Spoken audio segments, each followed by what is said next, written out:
আমরা একটা এক জায়গায় নিমন্ত্রণ, মানে আমাদের বয়স্কদের সব মিলে একটা জায়গায় যাচ্ছি। সেটা হলো কোথায় বলবো তোমাদের, এখন একটু পরে বলছি। সেখানে যাচ্ছি, দেখো স্নান পুজো টুজো মোটামুটি কাজকর্ম করে নিয়েছি। এখন বেরোবো। বেরোনোর আগে একটা ভিডিও করি, ভাবলাম যে যাই একটুখানি ঘুরে আসি। সে আমরা যাচ্ছি হলো শাহাপুরে আশ্রমে। ওখানে আজকে দুপুরে আমাদের খাওয়া দাওয়া, এক বান্ধবী খাওয়াবে, সেখানে যাচ্ছি। এই দেখো রেডি হয়ে গেছি।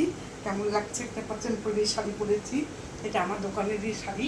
এটাকে পাচানপল্লী, ভীষণ নরম শাড়িটা, এত ভালো পরে, গরমের দিনে গরম লাগে না, খুব ভালো জিনিস।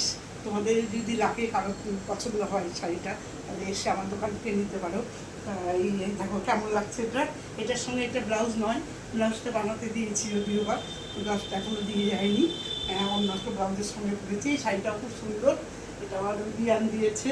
শাড়িটা এত পছন্দ আমার, ভাবতে পারবা না, পরি না, সবটা ভালো জায়গায় যেতে পরি। ব্লাউজটা যদি করলাম এটার সঙ্গে। ঠিক আছে বন্ধুরা, ঘুরে আসি, টাটা। টাটা।